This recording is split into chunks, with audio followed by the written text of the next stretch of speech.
My name is Rasesh Mohan. I'm a student at the Harvard Kennedy School. And the panel, thank you for being here. The panel is about the agriculture sector in India. As, of course, a lot of you know, the sector accounts for almost half of employment in the country. And so the success of agriculture in India is essential for the well-being of the country. We have 4 panelists today, each with extensive experience in the food and ag sector in India. And we are lucky to have Professor Palberg here as our moderator. Professor Robert Palberg is an adjunct professor at the Harvard Kennedy School, as well as an associate at the Weatherhead Center for International Affairs. He's written numerous books about the food and agriculture sector, and teaches an excellent class on global food politics and policy at the Kennedy School, which I took last year. So Professor Palberg, I'll hand it over to you to introduce the panelists, introduce the format of the panel for the audience, and we can get started. Great, thank you. Thank you very much, Rasesh. I'd like to thank Rasesh Mohan and Nidhi Nayak for their excellent organizing work in this panel. It's a panel on Indian agriculture. I don't claim to be an expert on India, so we're fortunate to have a panel of such experts. Our panelists are facing, of course, exceptional challenges in this sector. Challenges to bring India's food and agricultural system up to the next level of performance at a time of extremely rapid change, not just change in the countryside, but also rapid urbanization. Between now and 2050, urban India will have an additional 400 million mouths to feed, a major challenge for the country's food system. It's a food system that's still highly fragmented, with mostly smallholder farmers in the countryside, making some kinds of technology upgrades more difficult. It's a country in which food marketing systems are still quite often lacking in road and storage infrastructure or in reliable electricity for cold chain. And there's an urban food sector, food retail sector, that's still populated by small, highly traditional vendors. Bringing this system forward is a job for both government and the private sector, and we're fortunate that both are represented on our panel today. I'll very quickly introduce our panel. Dr. Dilip Kulkarni at the extreme left is the president of the Agri-Food Division at Jain Irrigation, one of the best-known Indian agricultural companies here in the United States, a company that works with small and mid-sized farmers. Thomas Hyland is the co-founder and partner at Espada Investment Advisors, which is an active early investor working with smallholder farmers to boost their productivity and also working with supply chain management. Krishna Gowda is the Minister of Agriculture of Karnataka since 2013 and an advocate for social welfare improvements in urban as well as rural communities.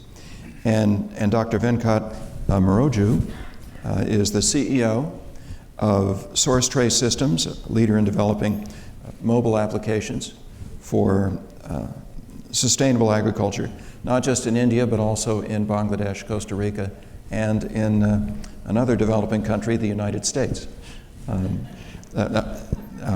Dr. Maroju has a varied background in advocacy as well as agriculture that I hope he'll explain to you. We're going to start by giving our panelists a minute or two each to introduce themselves and to say a little bit to you about the work that they do, and then we'll move to a guided discussion. I'll ask questions. I hope the panelists will ask questions of each other, and we'll bring in questions from the audience, leaving, I hope, the last 20 minutes of the session exclusively to questions from the audience. But if you have questions as the discussion moves along, make yourself known, and we'll try to fit you in during the discussion.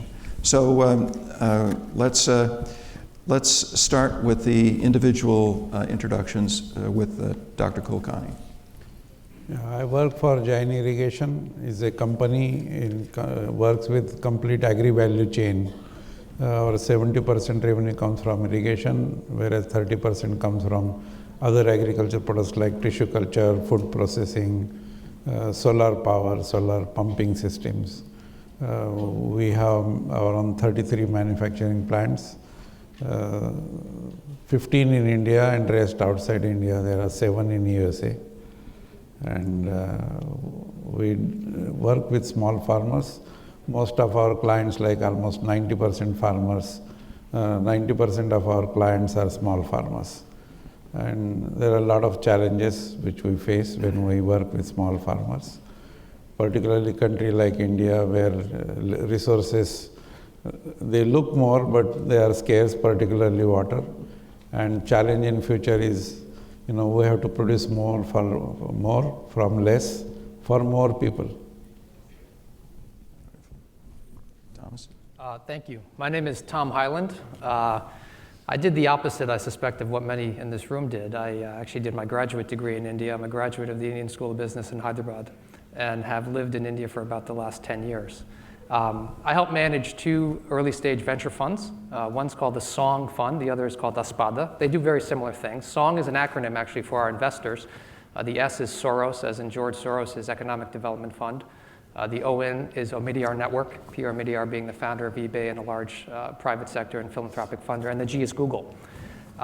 We manage 16 investments in India. We invest anywhere between $1 to $10 million across sectors. Agriculture is an important part of what we do, but not everything. But we really invest through the lens of what we call access. And for us, that's access to finance, where we have backed a number of non-bank financials in India that focus on making loans to small companies or even individuals. Access to what we call essential services, which for us, high-quality, low-cost education and healthcare. For instance, we have a chain of 50 small eye care hospitals across UP, Haryana, MP, Gujarat. We have chains of nursing homes. We have chains of physical schools in India. And then access to markets. And access to markets is really where the agricultural theme plays out for us, where we have a large portfolio of branded fresh fruit and vegetable companies, but really around how do you create both productivity enhancement for a small farmer and then create a market linkage to an end processor or an end consumer. Hi, morning everybody. Great to be here. I'm currently serving my 4th term in the legislature and been a Minister for Agriculture since 2013. Within the agriculture sector, I have been trying to focus more on structural issues. When we talk to farmers, we hear some problems, and farmers have problems, and we are going through an agrarian distress in India. Most of the governments tend to focus on what are visible on the surface, but I have been trying to see, can we get to the roots and try to address some of the structural issues, like productivity, which is directly related to incomes, like shortage of labor, cost of labor, try and substitute it with mechanization. Water is the other big challenge, how to bring in water efficiency. Markets are very inefficient. Can we reform the markets? So these are some of the moving away from what problems you see on the surface and trying to address them at a structural level. So that's been my focus and looking forward to a good discussion. Wonderful. Thank you. Yeah, good morning, everybody. It's a pleasure to be here. My name is Venkat Maraju, and my company is SourceTrace Systems. We basically develop software solutions for sustainable agriculture and empowering smallholder farmers in developing economies. We have, like Robert said, offices in its headquarters in US, but we have very limited footprint. We don't do anything with agriculture in US, I just want to say. It's all about developing countries and smallholder farmers. So we have offices in India, Bangladesh, and Costa Rica in Central America. So we are reaching out to worldwide about 300,000 farmers in 16 countries. And in India, we have a large customer base, and as well as we have a development center there. So we basically help organizations such as cooperatives, farmer producer companies, commodity companies, small and big, and government agencies, developing agencies, who are in turn working with smallholder farmers. We're in numbers like a couple hundred to hundreds of thousands. So we have customers from a small cooperative. If you know, in Vishakhapatnam, Araku Valley, we have a tribal cooperative called Adivasi Mitra, about 400 farmers.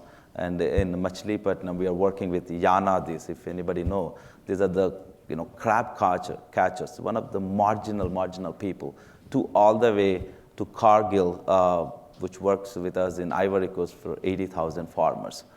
And everything in between.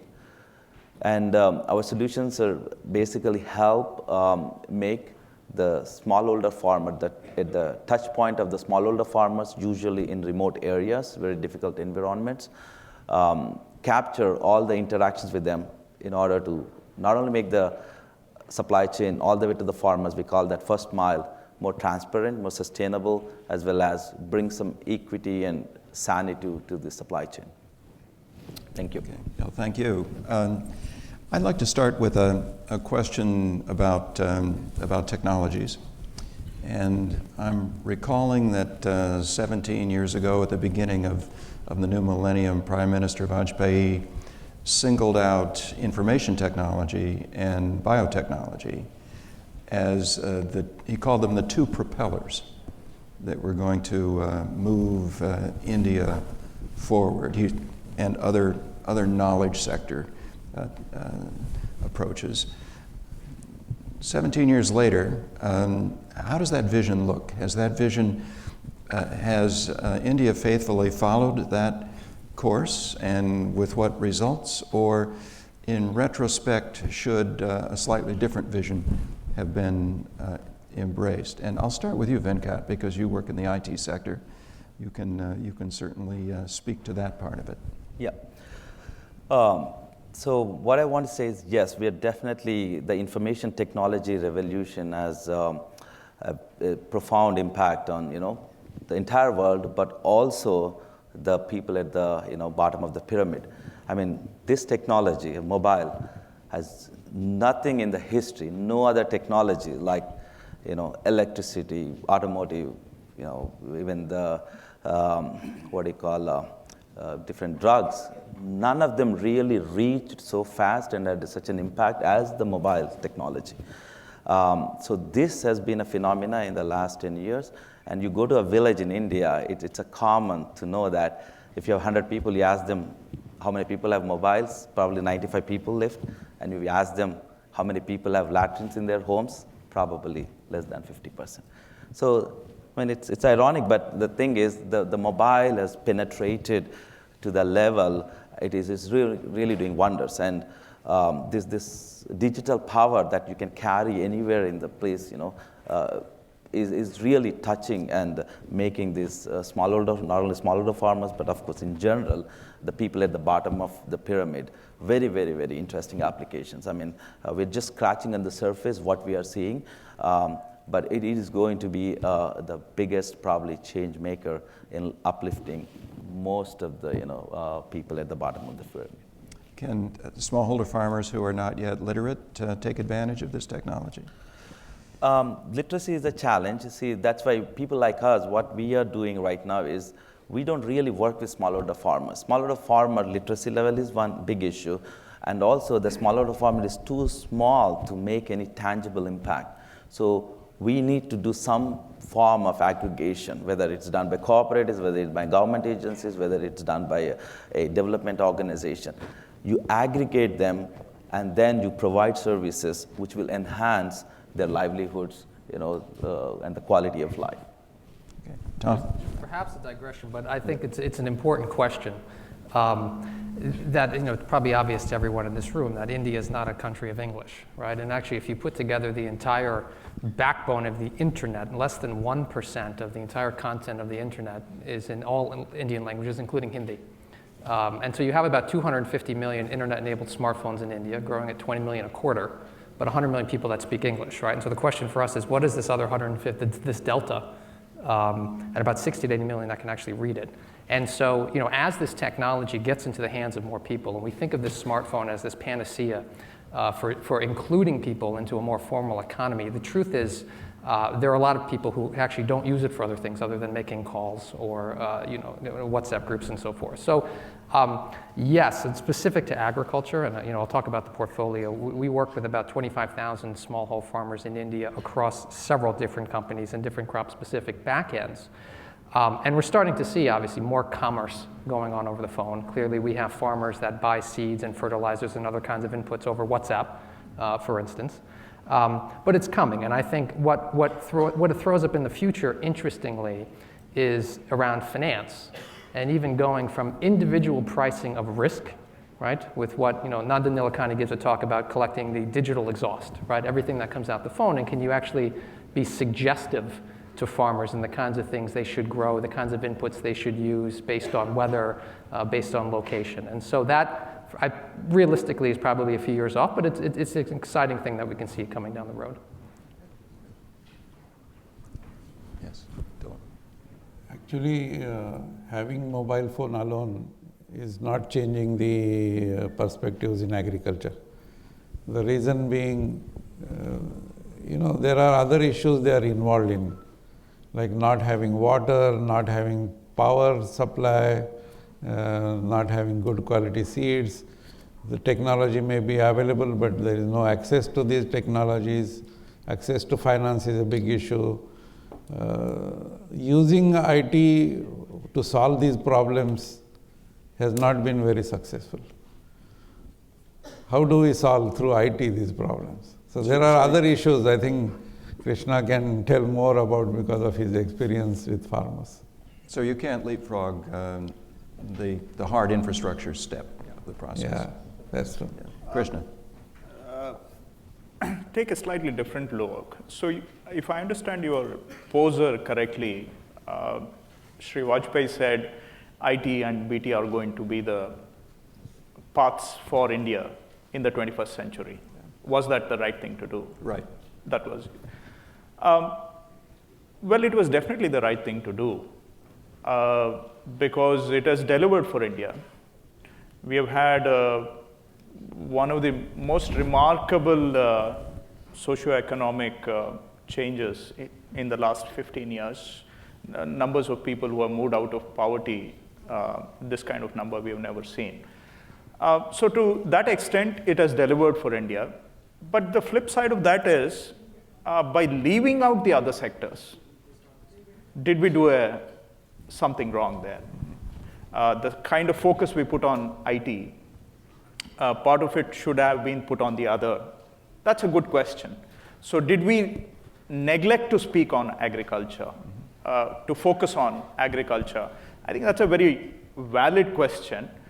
And the second part of it is, I have a slide, I don't know if they can bring it up. I'll come back to this point. The second point of it is, now is IT going to help agriculture? I think it's definitely going to help agriculture because though the high-end smartphone technology may not be fully utilized by the last person, but today the penetration of things like WhatsApp and other forms of consumerist-oriented smartphone technologies have reached perhaps 70% of the people. So people are on these things. So they are excellent platforms for us to deliver technology to the people, deliver knowledge, agriculture knowledge to the people. So it's up to us to actually harness the platforms that are available. And today we are also experimenting in our state with ICT devices to do crop diagnostics and crop advisory. So that those tabs will connect them directly with the scientists in the university. So there's definitely great opportunity to use technology also, IT technology, to solve some of the problems. I agree with him that this is not going to solve everything, but I think if we use well, we can definitely make some tangible improvements. So I just want to, this slide, this shows the three major sectors in the Indian economy: agriculture, industry, and services. So if you just quickly look, services is blue, so which is IT and everything else, and green is industry and agriculture. So after reforms, basically agriculture share of GDP, which in 93, 94 was about, I think, 28%, has come down to about 14% today. Whereas services, which used to be much lower, has now gone up to 50%.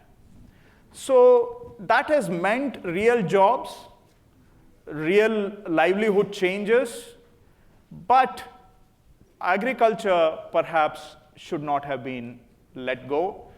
Agriculture was let go probably because, it's a difficult subject to do structural change.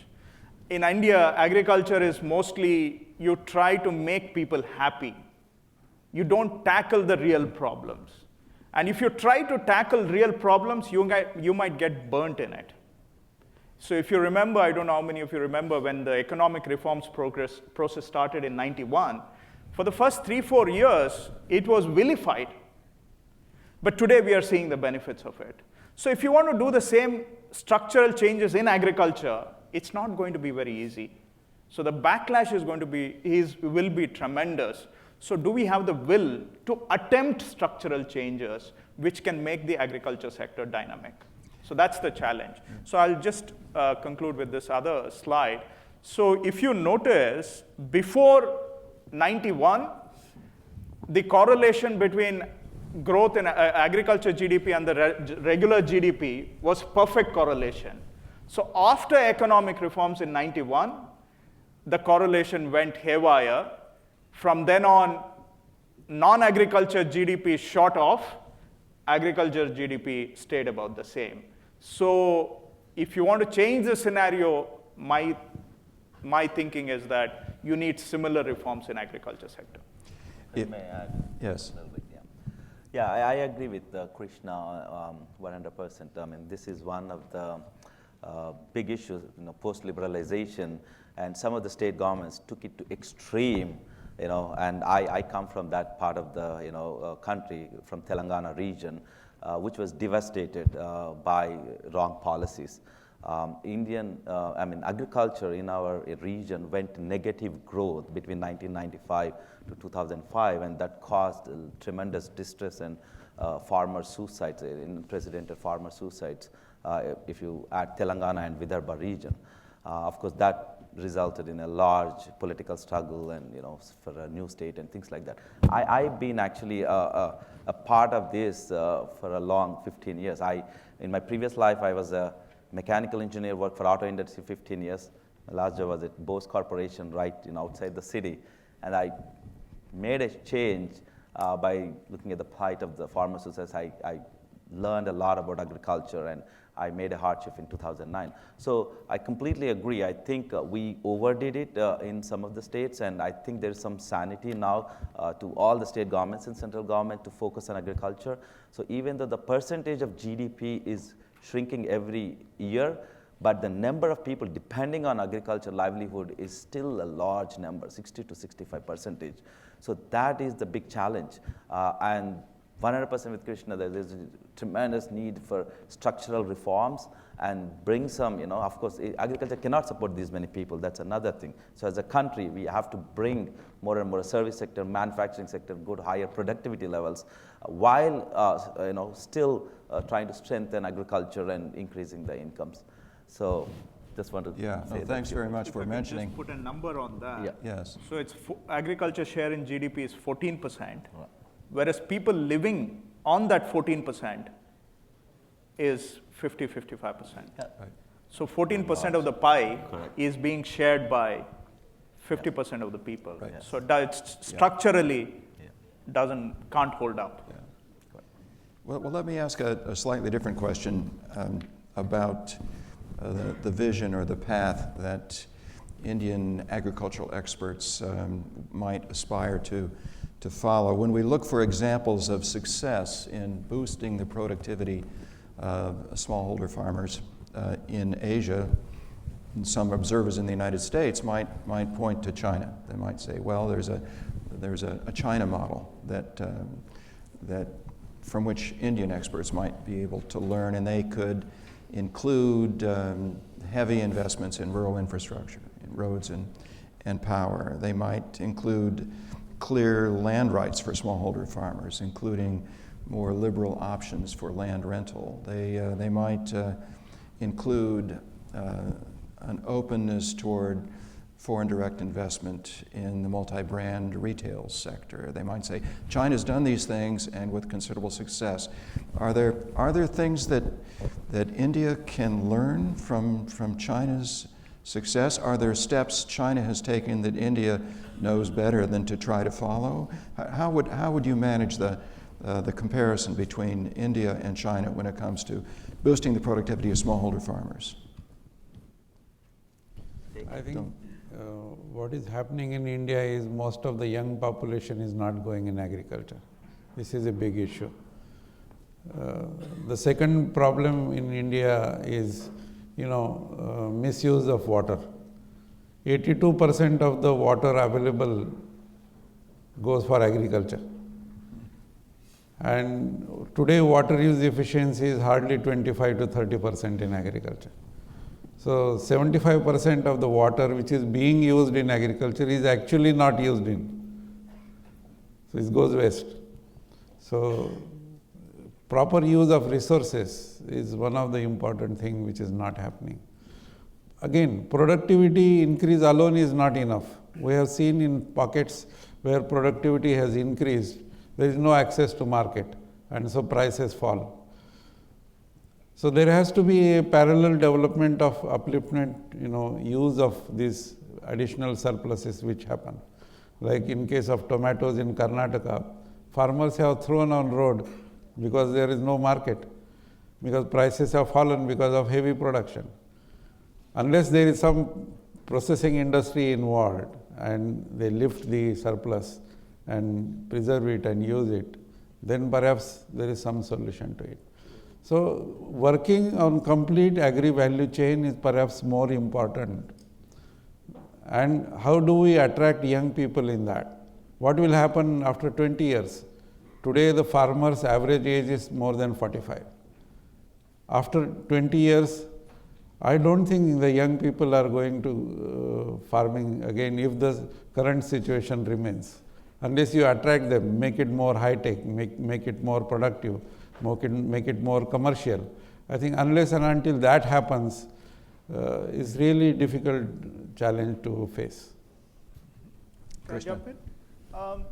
So, comparison with China, I think we can make on several fronts. One is, I think in China, the share of people in agriculture is about 30-35%, whereas ours is far higher. The rate of mechanization in agriculture is also far higher in China compared to ours. And coming to the land issue that you talked about, I think that's one of the primary issues that India has got to get around to address. And what do I mean by the land issue? So I just again brought up a slide.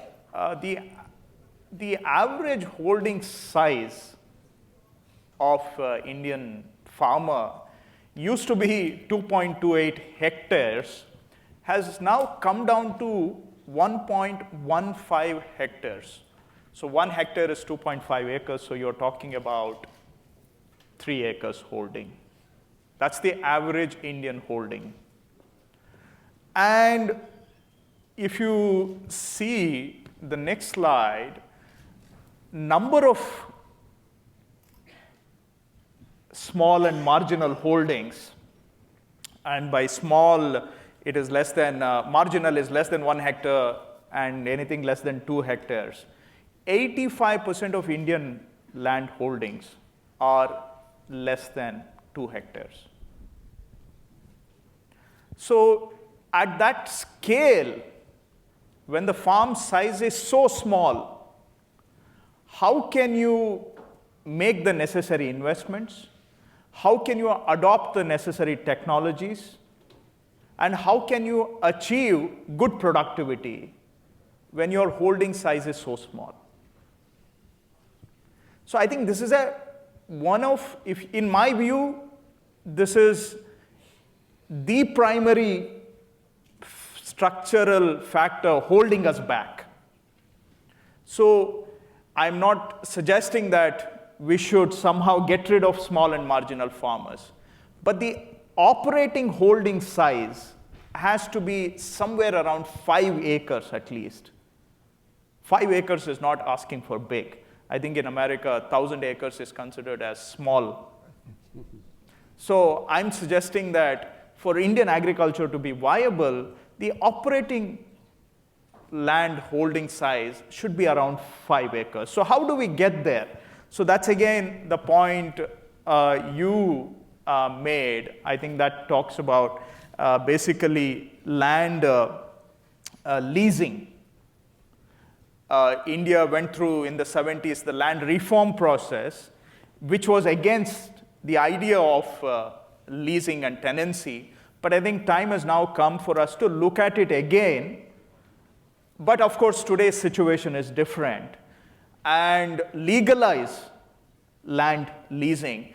Because in a state like Karnataka, not only is the holding size small, but we have 15% of our area under fallows, uncultivated, because of absentee landlords. So one way that we can overcome fragmentation without changing ownership, and one way we can convert fallows into productive lands is by trying to legalize and introduce land leasing. So land leasing, hopefully, some studies have shown that land leasing is actually a pro-poor measure, because the lessees tend to be either landless farmers or small and marginal farmers. They are the ones who will take lands on lease. So now in Karnataka and some of the other states, we are at least trying to build a discussion around giving legal status to land leasing so that the holding size can increase to something closer to the optimum. And that way, investments will come into land, technology adoption becomes easier, and going back to the earlier point, mechanization. Why are the young leaving? Because Indian agriculture is mostly manual, it's drudgery, the young don't want to do it. So one way is introduce mechanization, it brings down the cost as well, and makes agriculture a bit more acceptable to the younger generation. So mechanization will also be possible only if the holding size increases. So I think land is the primary issue that we, the policymakers, have to get around to deal with it and see how we can increase the holding size or operating size of an Indian agriculture. So leasing is... Okay. One follow-up I would like to Yes. add. I spent some time in China, and the basic difference is, in China, farmers own the land.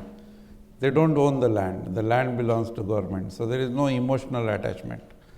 Another reform which has happened in China is there is a virtual aggregation of farm. There also average holding is much smaller, even smaller than India.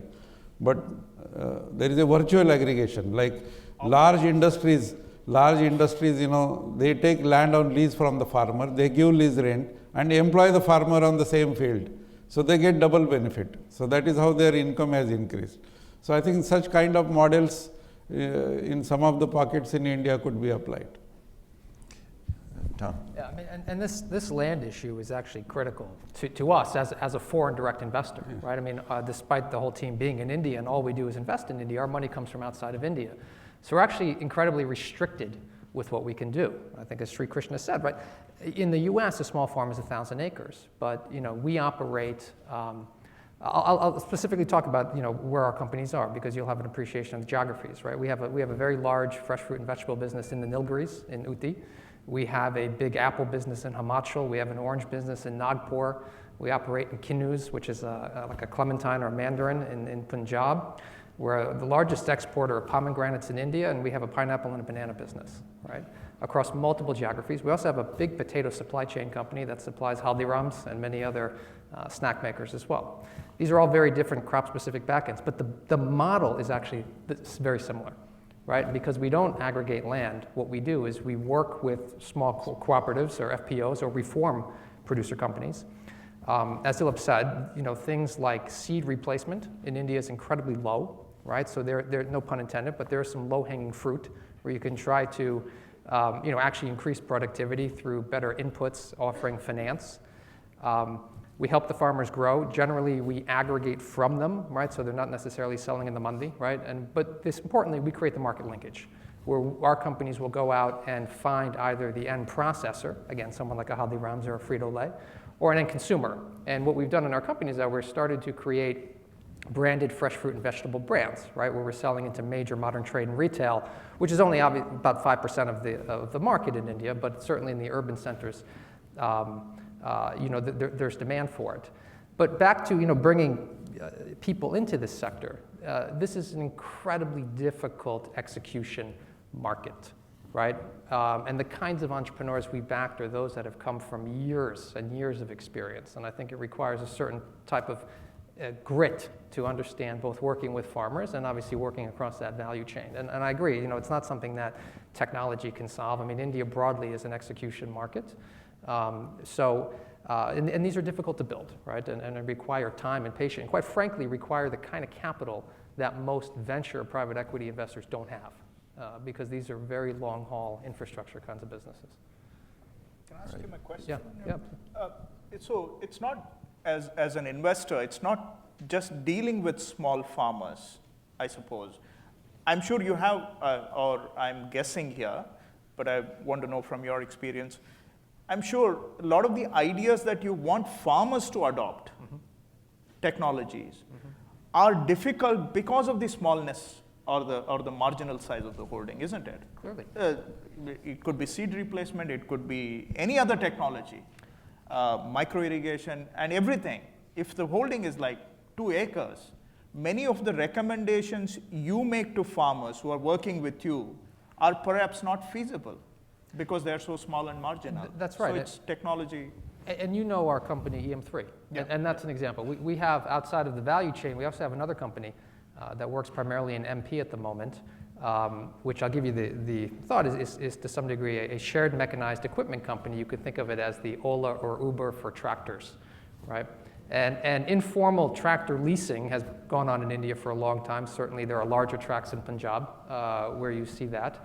But you're right, and the issue is that a farmer with 1.5 hectares obviously cannot afford a Mahindra tractor on his own, right? And so again, this is a certain kind of business model innovation necessitated by the fact that you do have small holdings where we try to go in and operate harvesters on a lease, which is a wet lease, right? We don't give a farmer the tractor, but run services for them, but operating in that environment. And so absolutely, it requires a different mindset than agriculture in the West, and I would argue in China as well.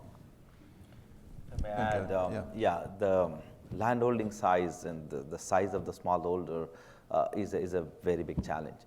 The smallholder farm is too small for anybody to make an impact directly working with him. So the trend has been, of course, the concept of cooperatives, collectivization, some form of collectivization of these farmers, so that the small farmer, it starts with is so small that he cannot really get enough credit to start investing in it. Even if he start investing, he doesn't get proper seed. I mean, if you have seen during the sowing season, there's a lot of issues about how the seed is distributed. I mean, there's a lot of politics get involved, a lot of, so the small farmer is overpowered and he doesn't have any bargaining power. And the fertilizer, I mean, a country like India, there's so much state controlled, and how this fertilizer get distributed is another big issue. So you have seen, every time you go to Kharif season, Rabi season, there's lines of people standing outside just getting the fertilizer. And these are smallholder farmers. And then, of course, all the difficulties, he gets a good crop, then there's a less price. And if he doesn't get a good crop, of course, is losing. So the smallholder farmer is disadvantaged throughout the cycle. So one of the ways, is to create a bargaining power. And if the cooperative concept has been there, but there's been plagued with a lot of issues. So there is a new law. In the past, a government could come and take over the cooperative, and that's how it was, And then in mid-95, actually in Andhra Pradesh, the Mutual Aided Cooperative Society Act came into picture. It really liberated these cooperatives, and that was a very, very successful model that spawned so much of the self-help groups and the microfinance. It was a very big revolution in that state. And then that law was replicated in 7-8 states, but other states don't have that. So the central government, the federal government came up with this farmer producer company law, which is a pretty good law. The UPA government brought it, and that allows these collective farmers to operate like a company, and it gave a lot of teeth legally, and accessing credit, accessing these different inputs and things like that. And also the federal government in India has been pumping a lot of money to produce, to form farmer producer companies throughout the company, not only federal government, even the state governments and some of these companies also. So that's one way you could solve it, and I hope there will be more and more this collectivization of the farmers. Thinking back to the China analogy, also Southeast Asia, one solution to the small farm size problem there, one way to move labor out of agriculture is to move it out of agriculture, but to keep it in the countryside with small manufacturing enterprise started by former farmers, not doing IT, not doing biotechnology, not doing anything fancy, but simple manufacturing, making bricks or shoes or who knows what. This was a way to move labor out of agriculture, boosting the potential for those who remained on the land, and also to raise the income of those who had left the land, not forcing them into urban slums. Is the institutional structure in India accommodating for this kind of change? Go ahead, Tom. No, it's a question for you. Yeah, that's why I thought no, of it. it is, Yes. clearly. But I guess the question is also is whether or not, with China already being the factory floor to the world, whether or not Make in India is going to take off, right? I mean, That's a well phrased. You got it right. The question is asking. So you're right on the account that China, when they started this whole process, so their first focus was rural tool industry, which was a symbiotic relationship with agriculture. It took labor out of agriculture. They focused on small tool industry to feed machinery into agriculture. Right. So that's where the whole process started, the Chinese process started, as you pointed out. But yes, it goes back to your earlier other question. So when we started talking about IT, we should have started talking about manufacturing back then, which we didn't. So we didn't talk about rural small industries other than the Gandhian cottage industry type of a concept. So we haven't focused enough on manufacturing sector. So if you see, the manufacturing share of GDP is also very paltry and faltering. And we have had slogans by 2025, by 2020, we must have 25% share of manufacturing in GDP. We're nowhere near there. So the same concept is now being repackaged as Make in India. But is there a scope for Make in India now? Mm-hmm. When there is already a shop floor for the world, which is, seems to be working all right. So we have missed the window, I feel. We should have done that, but we seem to have missed the window. But doesn't mean that we cannot not try. We still got to try, because if we want to keep people in the rural space, we must have some sort of manufacturing outside cities. And we may only succeed partially, but we should still try to orient ourselves towards manufacturing, away from the services a little bit. We cannot be a one-eye wonder economy relying on just services. We must diversify for the long-term safety of our own selves. So manufacturing, we must continue to explore whether we succeed or not. Yeah, I agree fully with Krishna. I also like to say here, see, there is a lot of smart city program going on with government. Why not smart villages? Unless you have smart villages, there will not be reverse migration happening. And why should we have these smart villages? Is because unless and until you have something like manufacturing, servicing, all those issues, if they are at village level, then the young people will get attracted to villages. Unless that happens, I think it is difficult. In olden days, value addition to agricultural produce used to happen within village, whether it is extraction of oil or milling of rice or whatever you take, it used to happen within village boundaries. But last 50 years or 70 years or so, there is a shift. The farmer is desperately selling his produce, even he doesn't bring it to home. Directly it goes to mandi, and he desperately sells when the prices are lowest in the market, because everybody brings at the same time. In olden days, he used to store the grains throughout the year, and he used to sell as and when required. So I think that system has gone, and because of that, the rural economy is spoiled, and there is migration to cities. So if you want to have prosperity in villages, and unless farmer prospers or village prospers, we can't say that India has prospered. Let me go ahead, Venkat. Yeah, just to add, I don't know the India trying to make its presence in the manufacturing sector, as Krishna said. We might have a lot of challenges as a whole manufacturing sector, but there's a great opportunity to focus on food industry, okay, the food processing industry. And I think that is one of the ways we can improve the lives of the farmers and the whole agriculture. The storage and distress selling, all these are reasons, because just we are farmers trying to sell raw commodity. If you can do, like tomatoes is a classic example, right? I mean, they couldn't even transport to the mandi. The cost they're paying at the mandi is not even worth, so they dump on the roads. But hey, if you could have a processing industry, you make ketchup, and store it, it's a much more valuable. So a food-based agriculture processing industry, definitely there's a lot of scope for it, and I think India should definitely go in that direction. Okay, let me ask a question about the future of women in India's food and farming systems. I'm inclined to do that because of a notable lack of gender balance on our own panel here.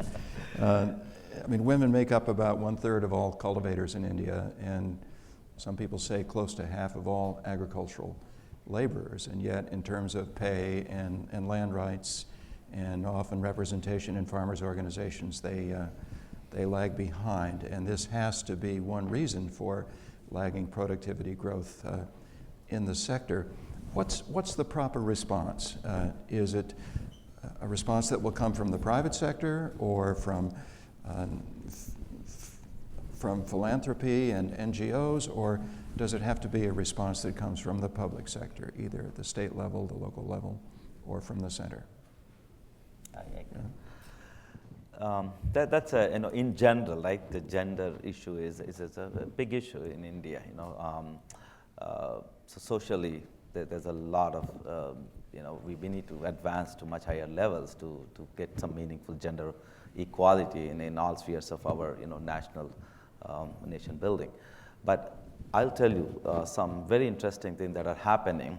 Like I was alluding to the self-help groups movement in at least Telangana and Andhra states. You would be surprised to know how women have been in the self-help groups so well organized in the last 10 to 15 years. There's so many leadership emerged from these all women groups, okay?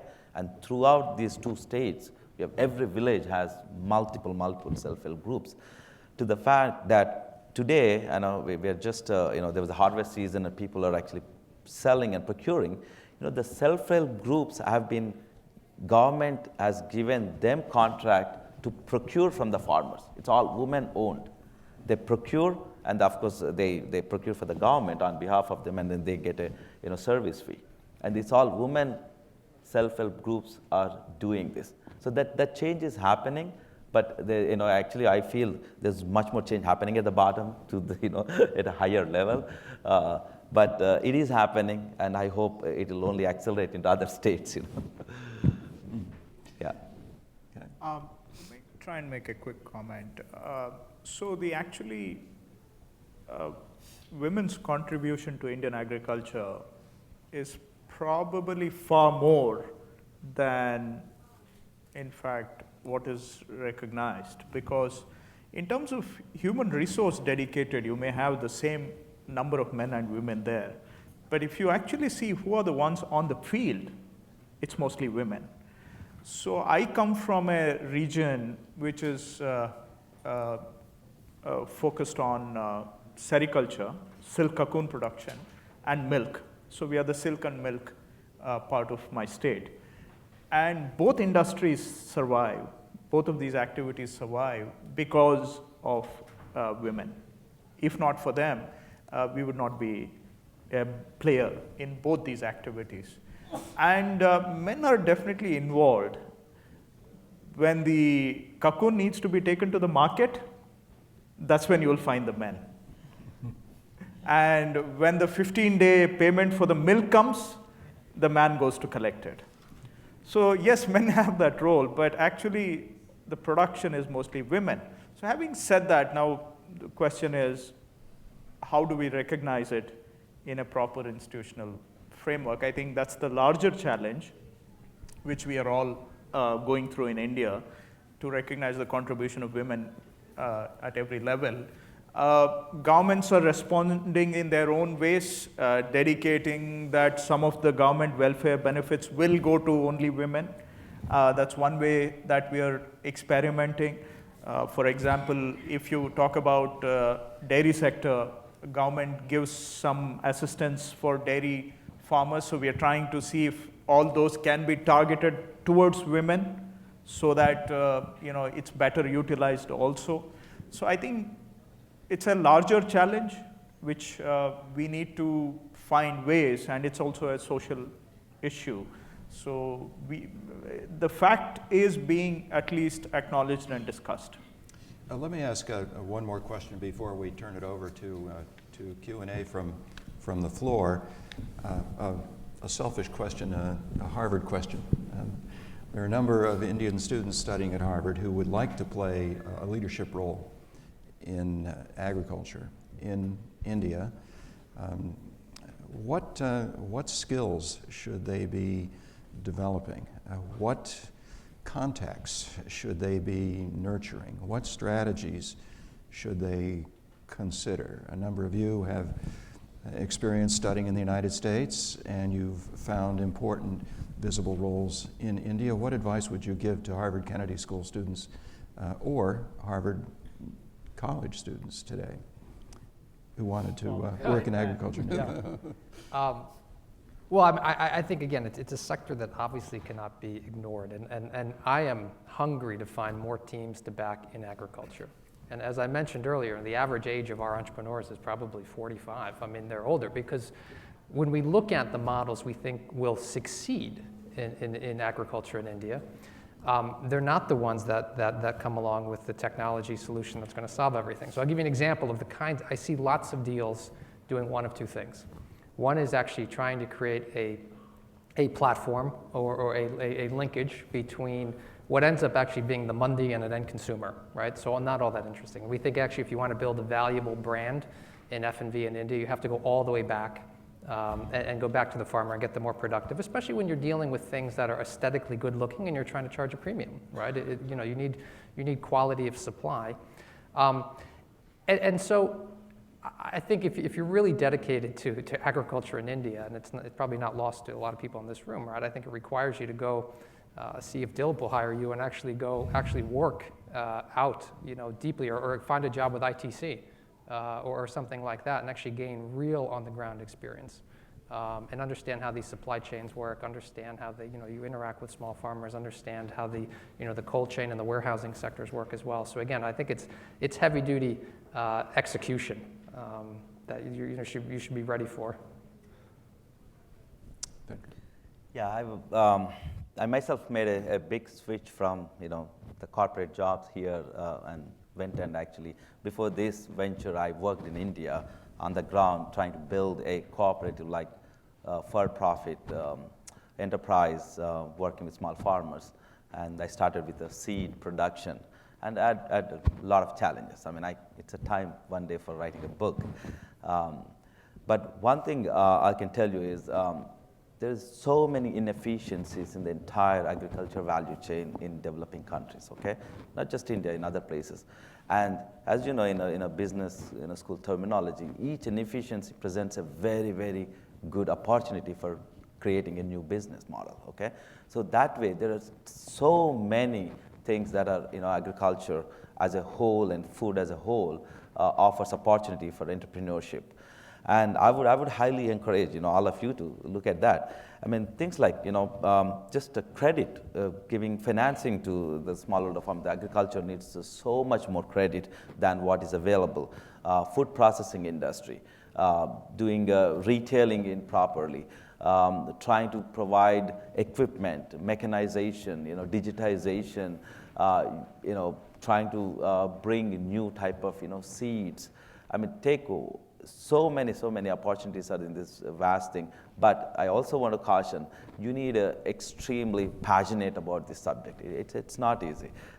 It's very difficult. And these are some of the things that you're trying to do with removing inefficiencies, nothing but you're impacting somebody who has been a vested interest in that, has been unduly getting benefited in these long years. So these vested interests, you go against them. So be prepared to have that battle. But hey, there are people who have shown it, and it's happening, and it's a great time to be an entrepreneur, working in agriculture in a country like India. Okay, you've been very patient. Do I see a microphone line over here? What I'd like to suggest, given the limited time, is that we take 3 questions quickly, and then get reactions from the panel, and then additional questions later. Okay, sir. First question, sir. Actually, our panel, a gentleman in the panel asked to the youth that why youth is not participating in the agriculture, sir. Let me give you answer. Being a student of finance, I would say we learned about return on investment, sir. Right now in India, the price of fertilizers are increasing, the price of seeds are increasing, the price of oil and petrol and diesels are increasing. The production is so much expensive right now for the farmers that they are not getting return from that. Right now, the Swaminathan Commission, they actually recommended about the 50% price more than the weighted average cost of production, but still all farmers are waiting for that because they are not getting any return, sir. Secondly, sir, we have problem of warehouse, sir, in our country. Fruits and vegetables are they are perishable. We are not able to save those crops. We have no warehouse in the country right now. So and if you see the number of suicides in the country of the farmers, they are increasing day by day. How the youth like me can go and invest in the agriculture sector, sir? Okay, thank you for those vivid examples. We'll move to the next question. Hi. First thing I want to comment, this was very insightful discussion. I come from agriculture background, and I can understand every issue they're bringing and the farmers, the issues they're facing. I came to USA 18 years back, and one of the challenge was there, and that still exists today, is the high price instability. Like the price, Mr. Deshpande just pointed out, the tomato price, one year you get like 2 rupees, another you get 30 rupees, and next year you have to throw it out. So now, are there any market-driven solutions to this kind of problem anywhere you have seen? And if there is not, then what are the challenges? Like somebody come out and say the futures option market for handling this kind of things. Thank you. One more question. Talking about inefficiencies and mechanization, I'm curious. Why doesn't urban ag techniques like hydroponics, aquaponics, aeroponics, they're doing really well in this part of the world? Why can't we adopt those kind of techniques in India with coco peat, which is extremely cheap in India? Why is there still resistance towards adopting that? Okay, thank you, panelists. Dilip, do you have a response to that last question about hydroponic? Yeah, I mean, the technology is available, and it's very suitable for small farming system because you can produce more from a smaller piece of land, but the capital investments are too high. unless there is investment coming from private and engaging the small farmers, that will also attract the young people, in agriculture. There is a huge scope for vertical farming, whether it is hydroponic or aeroponic or vertical farming. It's happening. We have one small future farming demo where farmers are coming and seeing at our place, and some of them started doing work. But I think it is a bit early to say because investment requirements are very high. Thank you. Krishna, do you have a thought about the price Prices, yeah. complaint? The perennial price Can you- complaint. Yeah. Can you please bring up the slide? So the prices, now I think the gentleman talked about input prices being high and the revenue being low. Hence, that is a disincentive for the youth to come in. That's true. But if you look at why the input, the revenue is low, because the productivity levels of Indian agriculture are very low. And with those productivity levels, so I'm not sure how justified we are in blaming it on the market prices. So if we need to fix the revenue situation, we need to first exhaust the wide gap available in productivity, the yield gap available. Without that, it may not be, as a farmer's advocate, I may argue for it, but it may not be fair to transfer that cost onto the consumer. So we need to work on productivity gap, bridging the yield gap. That's one part. And second part is the labor component in agriculture. It's not responding. 1 second. So labor component is responsible. So this is the one that I was talking about, yield gaps. So if you see across crops, across countries, the yield gap between, so the yield gap between what we get in India and other countries and world average is huge, 50%, 100%. And the share of labor in production is also very high. It's about 30 to 40%. So with those two things, so one is to fix the yield gap through technology adoption, bringing up the yields, and the second is to, by mechanization. In our experiments in Karnataka, we have found that mechanization can save about 30% of the production cost. So these two things, I think if we try and push, which we are trying to do, then the revenue will automatically improve without having to go to the markets. And prices, give me a moment, please.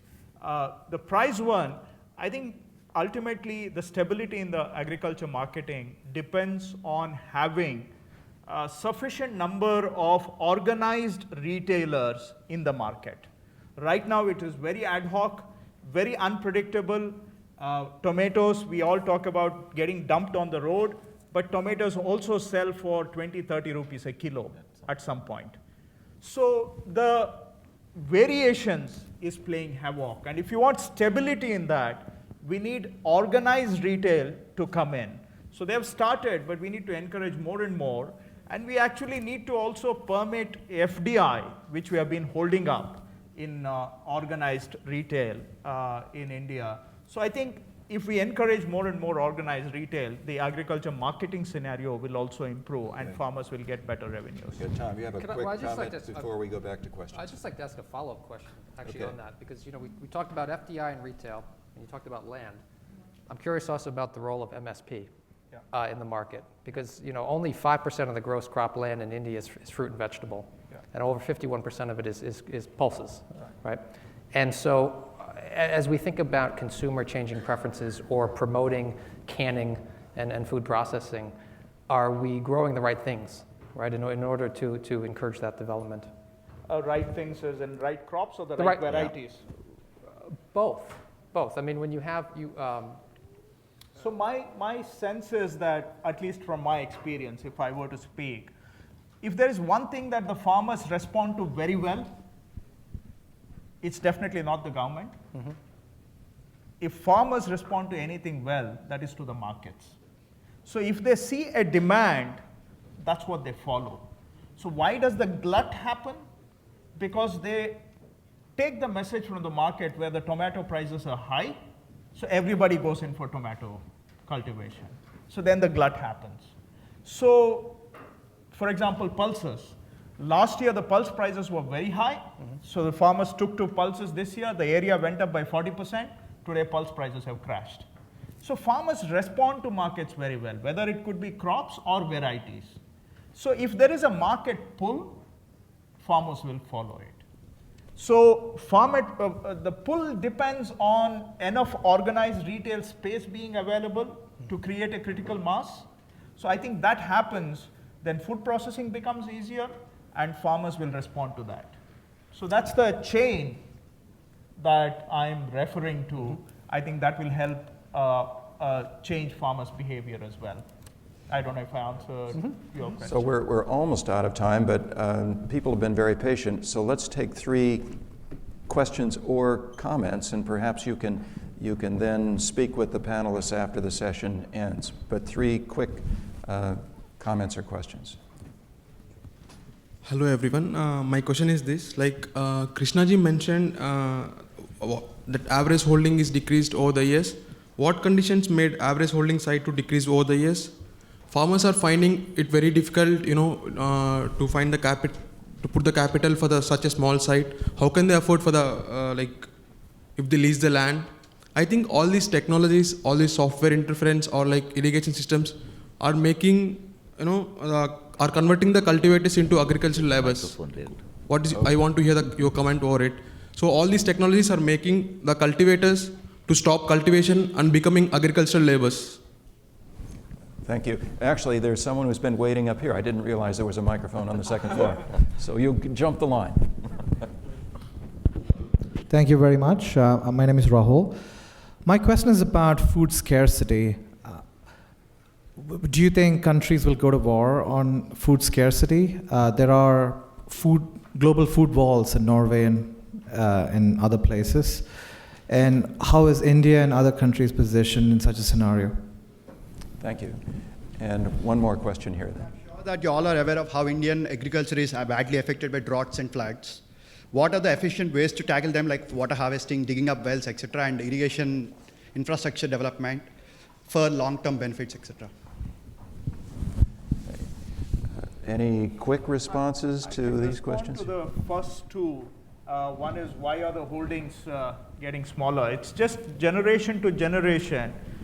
The family, if there are 2-3 children in the family, so everybody gets a smaller share. So this is causing the fragmentation of holding sizes. And Indians have a inexplicable emotional attachment with land and gold and things like that. So whether I do something with it or not, but I still want to hold on to it. I don't want to give to my brother also. I will fight my 20-30 years in court with him, but I will not give it to him. So anyway, family generations are causing the fragmentation. And I don't think technologies are moving people away from agriculture. I think technology will help them stay in agriculture, if anything. I think that was one of the comments that he made. Food scarcity, I don't think so. I mean, because the kinds of technologies that are coming in now, and in India, we haven't even scratched the surface of technologies available. So if we take a science-based approach to agriculture in India or even around the world, I think the kinds of genetic-based technologies or even other technologies, I think one is we need to bring in water efficiency. That I won't speak much about. But production side, I think science can definitely help us manage any food demand. That kind of technologies are already available, and it's about adoption in our scene. Okay. Our time is virtually up, so I'll turn things back over to Nidhi now. Great. So I'll just conclude quickly. Frankly, when we were putting this panel together, I speak for Rasesh too, I think we were really scared because it was such an eclectic, diverse panel that we thought that we might make it a mere tangent to the multidisciplinary thing that is agriculture. But then we realized that that is the mirror to the actual situation. Agriculture is the war ground, if I may say, or the meeting ground for all these issues. And I think that with the conversation today, we have been able to move forward a little closer to making things easier for that human being 8,000 miles away, or if I might say 12,000 kilometers away, who's really worried about the yield of his rabi crop right now. So I think a big hand to both our panelists and the audience, of course, great audience. And we just